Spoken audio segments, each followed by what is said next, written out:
नमस्कार साथियों, आप सभी का स्वागत है हमारे online platform Rajasthan study zone पे। और आज मैं आपसे मुखातिब हुआ हूं एक बहुत शानदार खुशखबरी के साथ में, क्योंकि आप सब इस बात से विदित है, आप सब इस चीज को जानते हैं कि एक और नई भर्ती में देखने को मिली है और वो है आपकी ग्रुप डी की भर्ती। आपके इंडियन रेलवे की जो ग्रुप डी की वैकेंसी है वो आपके सामने आई है और उसी पे हम डिस्कस यहाँ पे करने वाले हैं। और ये आपके जो पद यहाँ पे है ये 32,000 प्लस पद लेके आई है। भाई साहब कितने? 32,000 प्लस पद लेके आई है। तो इनमें हम बात करेंगे हमारे सिलेबस की, हम एज लिमिट की बात करेंगे और हम यहाँ पे बात करेंगे थोड़ा सा फिजिकल की भी। तो बिना देर किए बढ़ते हैं और हम बात करने वाले हैं हमारे रेलवे रिक्वायरमेंट की। हम किसकी बात करते हैं? रेलवे रिक्वायरमेंट की बात करते हैं कि रेलवे की एक वैकेंसी है, उस वैकेंसी में क्या क्या सिलेबस आपके समक्ष रहने वाला है उसकी बात हम करेंगे। तो बढ़ते हैं हम आगे और पहले बात कर लेते हैं हम सिलेबस की, क्योंकि मोस्टली क्या है हमारा सिलेबस ही है। तो हम पहले बात यहाँ पे कर लेते हैं सिलेबस की। और देखना जरा आप सिलेबस में क्या क्या आपको दे रखा है। पहली चीज आपको दे रखी है यहाँ पे जनरल साइंस। क्या दे रखी है? General science. जो कितने मार्क्स की आपके यहाँ पे रहने वाली है? तो आप कहेंगे कि ये है आपके 25 मार्क्स। कितने की है? 25 मार्क्स की जनरल साइंस है। मैथमेटिक्स भी कितने की है? 25 मार्क्स की है। जनरल इंटेलिजेंस एंड रीजनिंग ये कितने की है? तो ये 30 मार्क्स यहाँ पे कंटेंट करेगी। और आपके general awareness and current affairs ये 20 मार्क्स। कुल मिला के टोटल पेपर आपका कितने का होने वाला है? टोटल क्वेश्चन ऑफ नंबर आपके है 100 क्वेश्चन। कितने क्वेश्चन होंगे आपके? 100 क्वेश्चन होंगे, जिनमें जनरल साइंस भी इंक्लूड है, आपके मैथमेटिक्स भी है और आपके general intelligence and reasoning with general awareness and current affairs भी आपके यहाँ पे इस एग्जाम में रहने वाला है। हम बात कर ले एग्जाम ड्यूरेशन की। एग्जाम ड्यूरेशन आपका रहने वाला है यहाँ पे 90 मिनट, 90 मिनट आपको एग्जाम में यहाँ पे मिलने वाले हैं। बट ध्यान देना जरा, 120 मिनट। कितना? 120 मिनट, 2 घंटे मिलेंगे किनको? PWD जो कैंडिडेट है, जो विकलांग है, सॉरी दिव्यांग कैंडिडेट है, उनको कितना मिलेगा? 120 मिनट मिलने वाले हैं। तो ये तो थी आपके जो सिलेबस की बात थी कि कौन कौन से सब्जेक्ट से कितने मार्क्स के यहाँ पे या फिर कहूँ कितने क्वेश्चंस आपके सामने रहने वाले हैं। उसके बाद में मैं आगे बात करूं, उसके बाद में आगे बात कर लूं, और उससे पहले ये चीज भी देख लो, ईच क्वेश्चन 1 मार्क्स। हर एक क्वेश्चन कितने नंबर का है?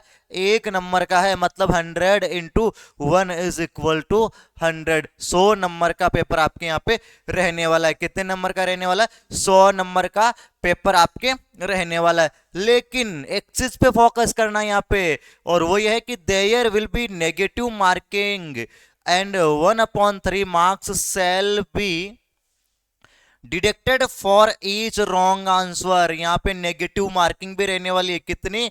1/3 मार्क्स आपके कटेंगे।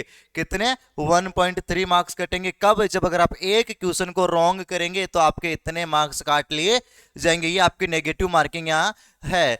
बाद में मैं बात करूं थोड़े से विस्तृत सिलेबस की, तो देखना जरा क्या है। पहले मैथमेटिक्स है, और मैथमेटिक्स में आपको दे रखे नंबर सिस्टम है, और ये बॉड मास है, डेसिमल है, फ्रैक्शंस है, एलसीएम एचसीएफ है, रेशियो है, ये सारी चीजें आपके सामने रहने वाली है। भाई साहब कुल मिला के जो लेवल है वो कौन सा है? 10th लेवल का है। पूरा का पूरा सिलेबस कौन सा लेवल का है? 10th लेवल का है। मैं बात करूं इसके साथ में आपके सॉरी जनरल सॉरी बेटा जनरल इंटेलिजेंस एंड रीजनिंग की, तो ये भी वो ही है। कोडिंग, डिकोडिंग, नंबर सीरीज, आपके अल्फाबेटिकल, आपके जो जंबलिंग हो गए, वेन डायग्राम हो गए, डाटा हो गए, ये सारी चीजें रहने वाली है जो नॉर्मली रीजनिंग में एकदम इजी चीजें हैं। फिर मैं बात कर लूँ आपसे जनरल साइंस की, तो जनरल साइंस में आप यहाँ पे देखना ये क्या क्या है। तो एक तो आपके यहाँ पे रहने वाला फिजिक्स। क्या है?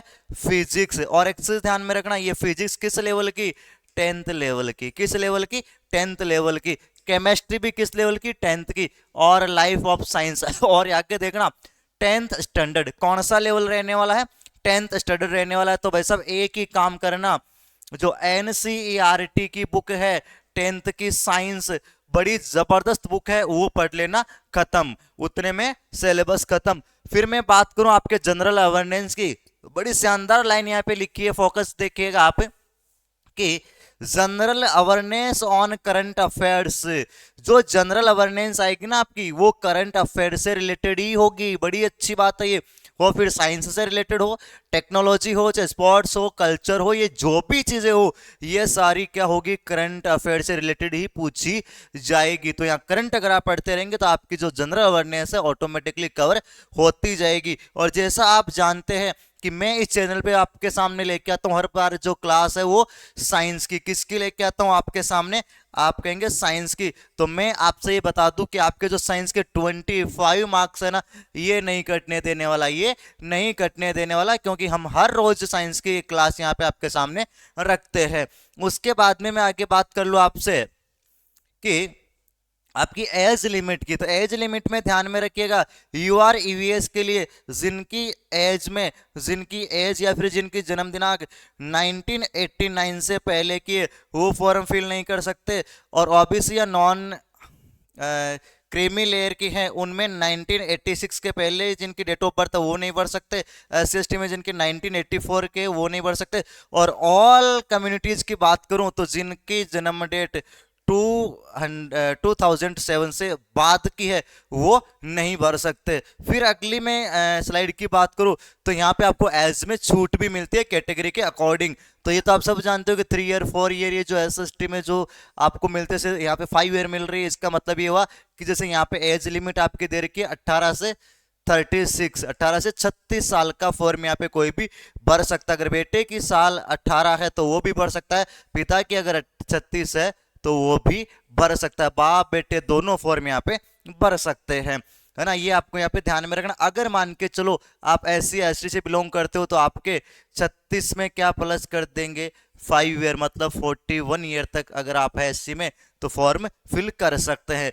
अगले स्लाइड की बात कर लो मैं आपसे, और ये है आपका एग्जामिनर्स फीस की। क्या फीस क्या रहने वाला है, तो ध्यान रखना कि जो आपके सॉरी रहने वाला है वो है एक तो 500 रुपीज, कितने, 500 रुपए, है ना। और इसके साथ में जो SC/ST या फिर जो फीमेल या फिर जो ट्रांसजेंडर है, इनके कितने रहने वाले, जो एक्स सर्विसमैन कैंडिडेट है, इनके लिए रहने वाले हैं 250 रुपए, 250 रुपीज यहाँ पे किनके लिए रहने वाले हैं, आपके जो एक्स सर्विसमैन है या फिर जो ट्रांसजेंडर है, जो फीमेल या फिर जो PWBD है, इनसे जो रिलेटेड है, फिर चाहे SC/ST हो, माइनॉरिटी जो कम्युनिटीज हो इनके लिए, या फिर जो बैकवर्ड क्लासेस हो इनके लिए कितना रहने वाला है, आप कहेंगे 250 रुपए रहने वाला है। और एक चीज यहाँ पे इंपॉर्टेंट क्या है कि out of this fee RS 500 and amount of RS 400 shall be refund.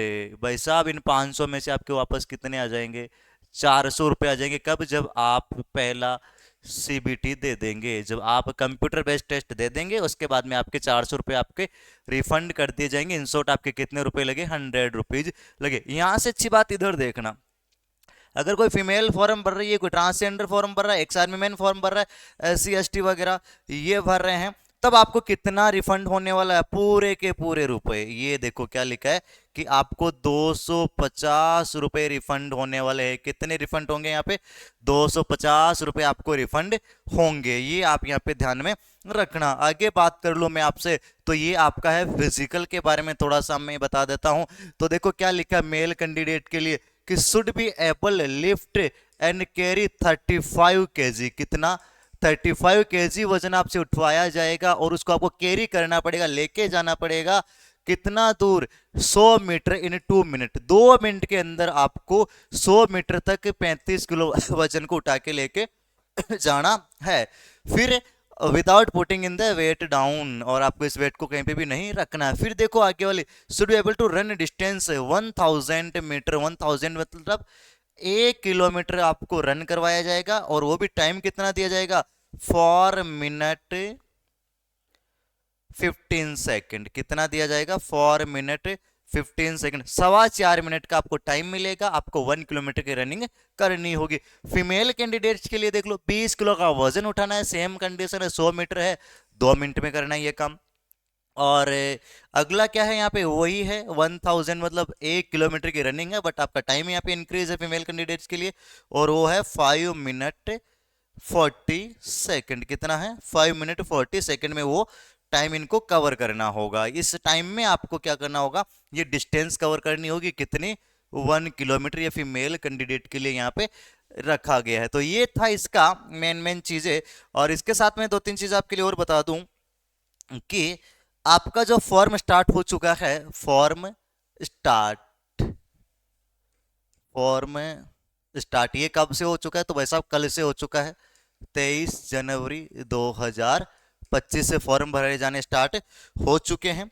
अगली डेट की मैं आपसे बात कर लूँ, लास्ट डेट कब है फॉर्म की, लास्ट डेट, तो लास्ट डेट आपकी रहने वाली है यहाँ पे 22 फरवरी 2025। ये आपके यहाँ पे क्या रहने वाली है, लास्ट डेट रहने वाली है। अगर आपके फॉर्म में कोई भी गलती हुई है, कोई आप करेक्शन करवाना चाह रहे हो तो बिल्कुल करवा सकते हो, बट एक चीज यहाँ पे ध्यान में रखना, अगर आप कोई करेक्शन करवा रहे हो तो आपके पर करेक्शन के कितने रुपए लगेंगे, 250 रुपए लगेंगे। 250 रुपीज आपके पर करेक्शन के लगेंगे। अगर आप एक करेक्शन करवा रहे हो तो 2500 रुपये, सॉरी 250 रुपये लगेंगे। अगर आप दूसरा करेक्शन करवा रहे हो तो फिर 250 रुपये लगेंगे।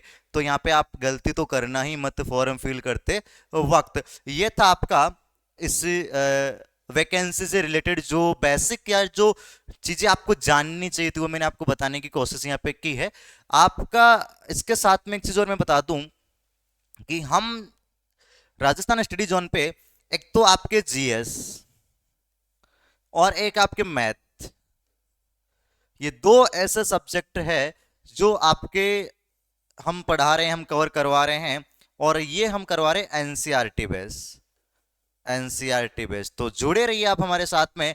और जीएस, जनरल साइंस और मैथ्स के लिए साथ में आपका जो जनरल अवेयरनेस है वो भी हम करवाएंगे। इसीलिए आप लगातार हमारे चैनल पे बने रहिए और सब्सक्राइब करके रखिएगा ताकि आने वाली नई अपडेट में आप तक जल्द से जल्द पहुंचा सकूं। धन्यवाद।